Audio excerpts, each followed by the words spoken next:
Hi everyone, my name is Tsugatam. I'm an independent curator of Mongolia and also working in a community art project.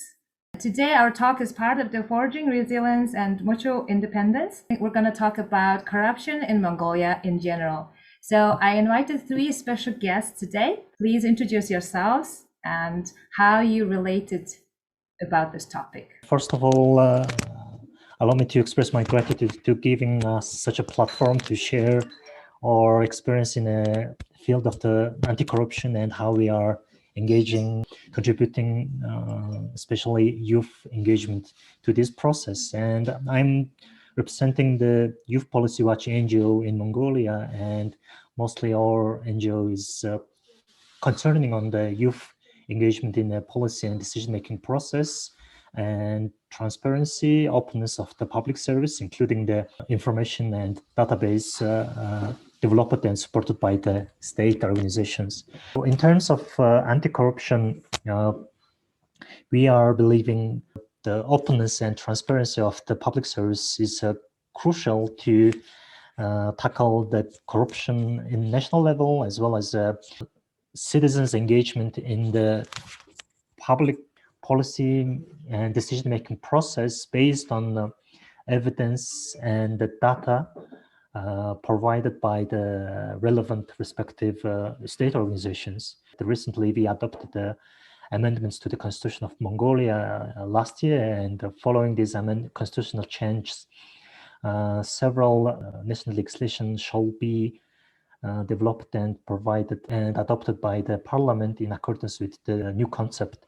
So in order to ensure the youth involvement in the process, especially its lawmaking process, that we are mainly seeing that youth voices are always excluded from this process. So how we are seeing the changes are relevant to the young voters and how we are seeing the social constructs like judicial branch or independent judiciary and independence of the lawyers as well. So it was one of our main concern. And lastly, I would like to highlight that based on our experience in the last 5 years engagement with the youth, we are now concerning on to develop and already started our initial prototype on database for citizens. So these database for citizens are providing all open data sources from the government organizations to relevant to make decisions and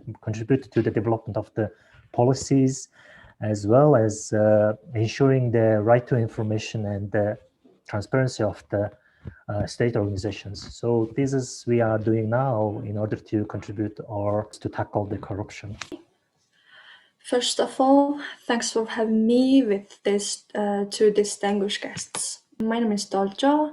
Since 2016, I'm working on the good governance or anti-corruption related projects at the international NGO, and shortly my job linked me into this field. Since then, I was working many governance related projects, especially anti-corruption projects. Lastly, I was part of the anti-corruption project named Strengthening Anti-Corruption Regime in Mongolia. We conducted the diagnostic assessment of the resolution of corruption cases in Mongolia.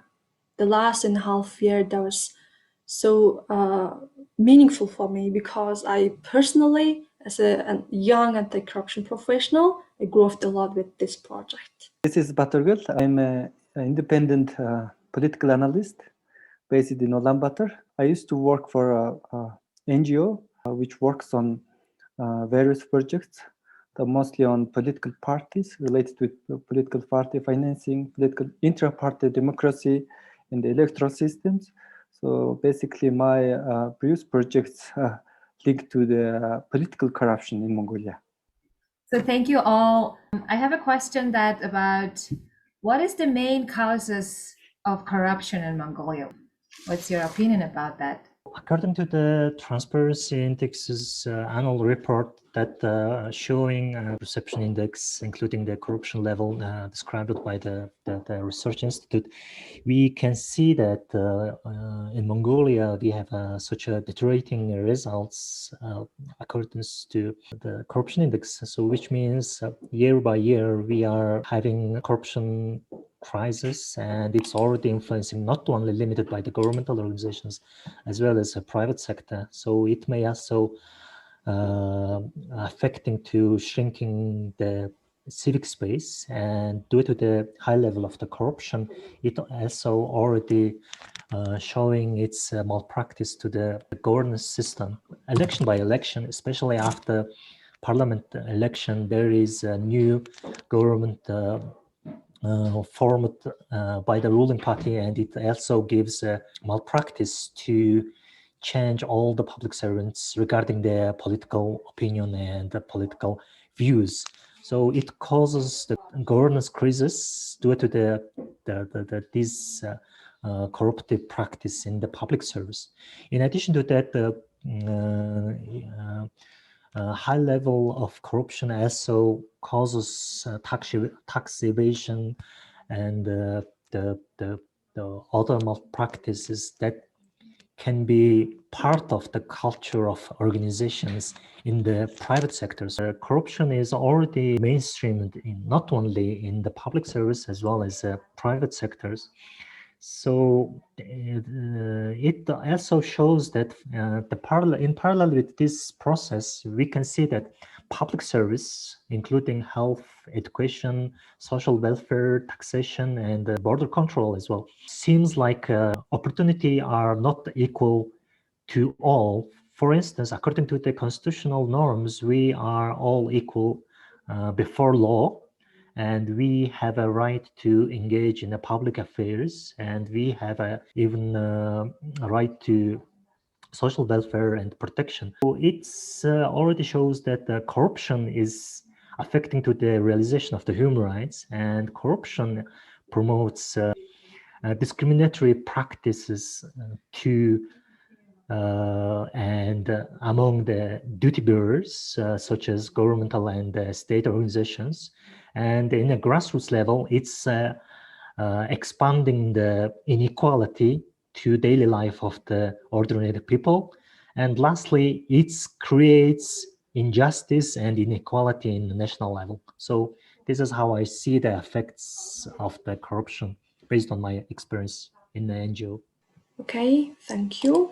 I think, of course, there are many, maybe few, the common causes of the corruption. In my opinion, the biggest aspect of the corruption is the political parties' financing system. Besides that, I would like to share some survey findings about the public perception on corruption. Since 2006, almost the last 15 years, the Asia Foundation and the St. Martin Foundation have been conducting a survey on perception and knowledge of corruption in Mongolia. According to this survey, corruption is a common practice in our country that had never dropped below 18% of the respondents. In 2019, it has reached the highest point, that 93.6%. In my opinion, this findings is the most dangerous thing, I think, because the people are getting started to accept the corruption is a common thing. The people who are part of the political party or part of that corruption system, whose business or life is going well. So the other people, of course, wanted to be part of that system. That seems too dangerous to me. Political party financing system and membership system. That's the main, maybe the 90% of the corruption causes in Mongolia, I would say. In my opinion, there are two biggest sources of corruption. So first one is clientelism, and the second one is rent-seeking behavior. I would like to talk more about the first one. So clientelism basically relates with political parties and the elections. So of course, in order to get elected, political parties and politicians spend a lot of money on their political campaigns. This party financing is top secret in Mongolia. So we don't know how they are getting these monies. And so basically, after they get elected, they find ways to give back to those donors, So that's how I call it client list political system in Mongolia. So, and also biggest problem is that they are selling senior positions in Mongolia. That's the biggest source of corruption in Mongolia. So as Dolja said, this party financing is a quite important source for this corruption in Mongolia. Yes, also the artwork is already connected. It's like one of the tool of corruption in Mongolia too, because as a gift for giving the artwork is a tool of the money laundering and also corruption, because actually the corruption process is very hidden because we don't know what's going on over there, and just it's like under the river. So I'm going to ask you, is there any solution or is there any way can we overcome this corruption, or what can we do? Based on my experience as a human rights activist and contributing and engaging youth participation in policy and decision-making process, I would suggest that, for instance, in 2016, in cooperation with the artists, we created the hand sculptures, and we used these empty hands to public and to express themselves like their hands, and they can use the colors and paintings, and they may describe their hands as like how do they want to express themselves as the hand of themselves. And when there is a colorification or the expression already inputted in their hand, we ask them to put their hands as I have a one vote and I will vote. So that was the main message for the youth and voters.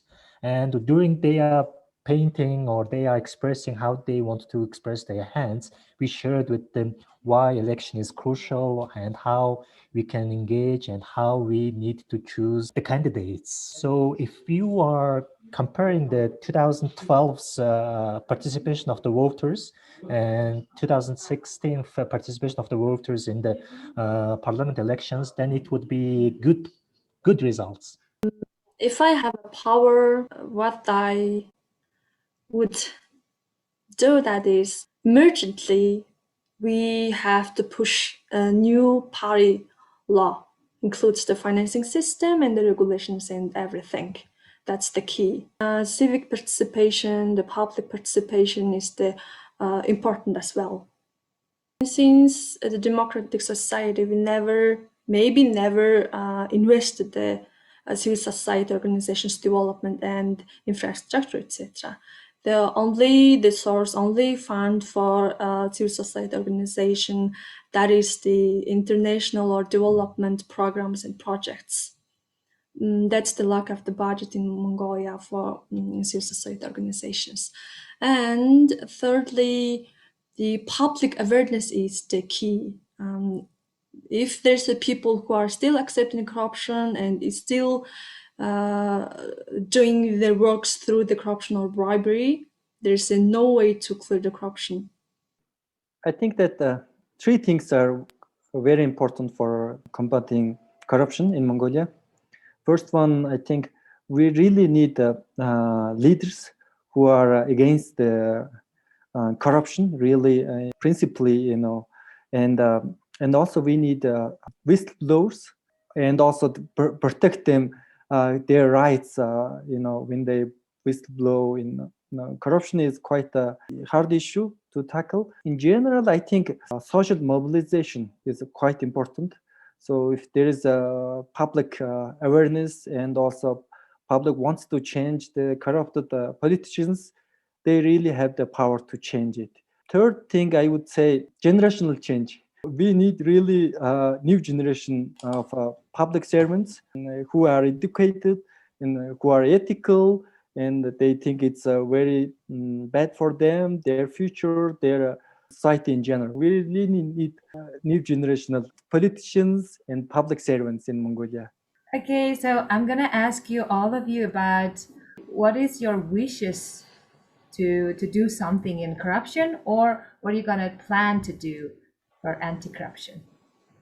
Youth has a much more power, and according to the statistics, Mongolia has 1/3 of the population is mostly dominated by the youth. And in order to engage and ensure the community resilience, I would say that the youth collective mind and mobilization, it's the basic locomotive for the change. So I would suggest that in order to tackle the corruption and in order to forge the resiliency and increase the accountable citizens in Mongolia, we need to enlighten the youth, not the older ones or corrupted ones, in their language, in their understanding, as well as using their symbols and science and their illustrations and expression.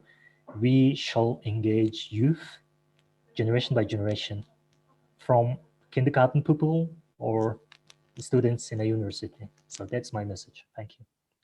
As a young and woman professional in this field, it's not too easy to fight against corruption. That the many big thing. So my wish is I wanna add more anti-corruption young professionals in this field. If there's a many more people, we have more power. If there's a few people, we are low power. So I wanna encourage people, please fight against corruption together. If we are more, we have more power.